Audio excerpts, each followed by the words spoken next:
मुख्यमंत्री ठाकुर सुखविंदर सिंह सुक्खू ने आज समग्र शिक्षा निदेशालय में नवनिर्मित विद्या समीक्षा केंद्र शिक्षा दीक्षा कार्यक्रम प्रबंधक स्टूडियो, दुष्सम्मेलन क्षेत्र, नए सम्मेलन कक्ष तथा आधुनिक केंद्रीय ताप व्यवस्था का लोकार्पण किया। इस अवसर पर उन्होंने कहा कि अत्याधुनिक सुविधाएं न केवल प्रशासनिक और शैक्षणिक कार्य प्रणाली को अधिक सक्षम बनाएगी, बल्कि हिमाचल प्रदेश में डिजिटल शिक्षा प्रबंधन के एक नए युग की शुरुआत करेगी। ये पहल सरकार की उस दूरदर्शी सोच का सशक्त प्रमाण है जिसमें शिक्षा को विकास की रीढ़ माना गया है।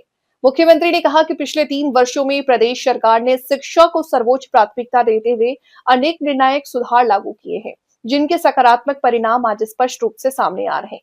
राष्ट्रीय स्तर पर शिक्षा की गुणवत्ता के आकलन में हिमाचल प्रदेश 21वें स्थान से उल्लेखनीय सुधार करते हुए 5वां स्थान प्राप्त किया। ये उपलब्धि शिक्षकों, विद्यार्थियों, अभिभावकों की सामूहिक मेहनत के साथ साथ प्रदेश सरकार की दृढ़ प्रतिबद्धता का प्रमाण है। उन्होंने कहा कि विद्या समीक्षा केंद्र इस परिवर्तनकारी यात्रा का एक महत्वपूर्ण अध्याय है। हिमाचल प्रदेश उन अग्रणी राज्यों में शामिल हो गया है जहां एकीकृत डिजिटल मंच के माध्यम से शिक्षण, मूल्यांकन, उपस्थिति, संसाधन प्रबंधन और विद्यालय संचालन से संबंधित वास्तविक समय का आंकड़ा उपलब्ध करवाया जा रहा है।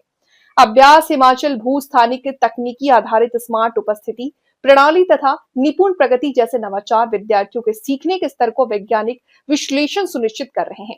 अब सीखने की कमियां की पहचान अनुमान के आधार पर नहीं बल्कि ठोस आंकड़ों के माध्यम से की जा रही है, जिससे शिक्षा व्यवस्था अधिक पारदर्शी, उत्तरदायी और परिणाम केंद्रित बन रही है।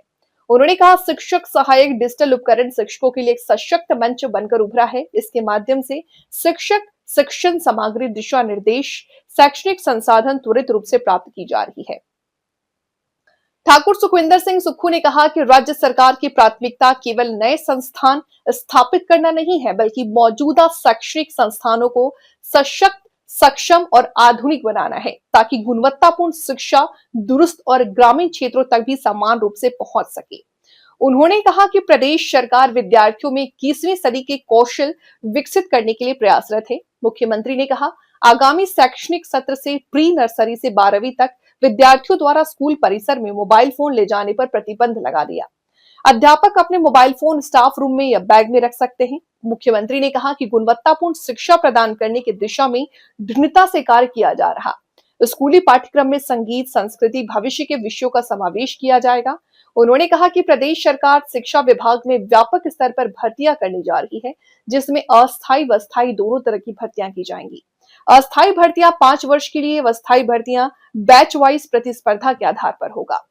आगामी शैक्षणिक सत्र के प्राथमिक विद्यालयों की खेल प्रतिस्पर्धाएं भी आयोजित की जाएंगी।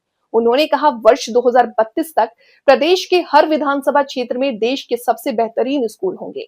हिमाचल शिक्षा के क्षेत्र में देश भर में नंबर 1 स्थान पर होगा। प्रदेश सरकार द्वारा गुणात्मक शिक्षा प्रदान करने की परिकल्पना बहुआयामी दृष्टिकोण से की गई। मुख्यमंत्री ने कहा, शिक्षा विभाग में बेहतर तबादला नीति लाने का विचार किया जा रहा है। Rajiv Gandhi day boarding school, CBSE पाठ्यक्रम स्कूल के लिए विशेष कैडर बनाया जाएगा। उन्होंने कहा, प्रदेश सरकार को शिक्षा विभाग से सबसे अधिक सहयोग प्राप्त हो रहा है।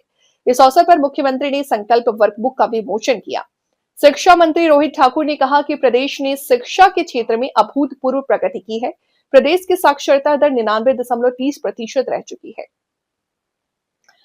उन्होंने कहा कि संसाधनों के समुचित उपयोग के लिए क्लस्टर स्कूल प्रणाली लागू की गई है, जिसके तहत 300 से 500 मीटर की परिधि में स्थित विद्यालयों को एक क्लस्टर के रूप में विकसित किया गया। इस मॉडल ने पुस्तकालय, प्रयोगशाला, खेल सामग्री, शिक्षकों की विशेषज्ञता का साझा उपयोग संभव बनाया।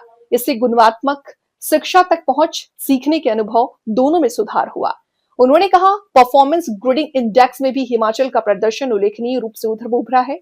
मेधावी छात्रों के लिए जेईई और एनईईटी कोचिंग की मुफ्त सुविधा प्रदेश सरकार का अत्यंत महत्वपूर्ण कदम है। ये पहल सुनिश्चित कर रही है कि आर्थिक स्थिति किसी भी बच्चे के भविष्य में रास्ता में बाधा न बने। उन्होंने शिक्षा विभाग की विभिन्न पहलों पर विस्तार से वर्णन किया। शिक्षा नीति में जो महत्वपूर्ण बदलाव आया है वो एक सोच है, किस प्रकार हिमाचल प्रदेश की शिक्षा प्रणाली को मजबूत किया जाए। सरकारें पहले भी रही, तब संस्थानों की जरूरत थी, आज गुणात्मक शिक्षा की जरूरत है।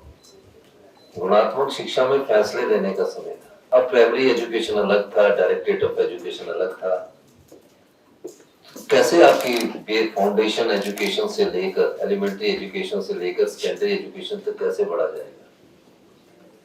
निश्चित रूप से हमें फैसला लेना था और हमने स्कूल एजुकेशन का एक डिपार्टमेंट बनाया, उसको हमने किया और उस दृष्टि से हमने आगे बढ़ने की सोची। नई सोच, नई चुनौतियों के साथ हमें आगे बढ़ना है और मेरा मानना है कि 2032 तक हिंदुस्तान में हिमाचल प्रदेश की जो शिक्षा प्रणाली होगी वो पूरे हिंदुस्तान की नंबर 1 पर ही आएगी। शिक्षा में बहुत बड़ा परिवर्तन आने वाला है और उस परिवर्तन और उस क्रांति की शुरुआत हो चुकी है।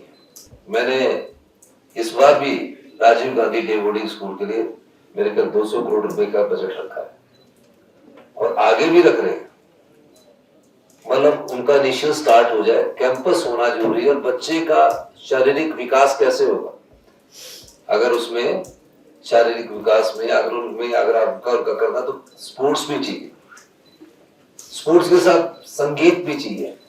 आप स्कूल ऐसे नहीं रख सकते कि यहाँ तो साइंस रखती है, यहाँ आर्ट्स रखती है, यहाँ रख दिया।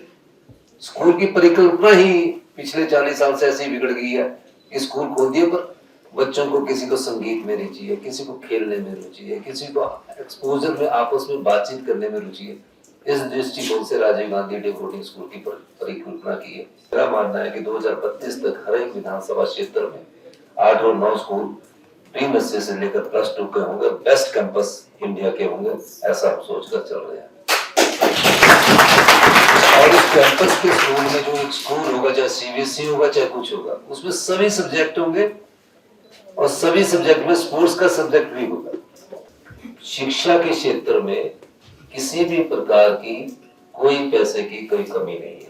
आज के समय में हमारे डिजिटल युग में बच्चों को मोबाइल ले जाने की में थोड़ी हमें इस बारे में विचार करना करेगा और इस अगले एकेडमिक सेशन से प्री नर्सरी से लेकर +2 के बच्चों को हम मोबाइल ले जाने पर स्कूल कैंपस के अंदर बैन करने जा रहे हैं।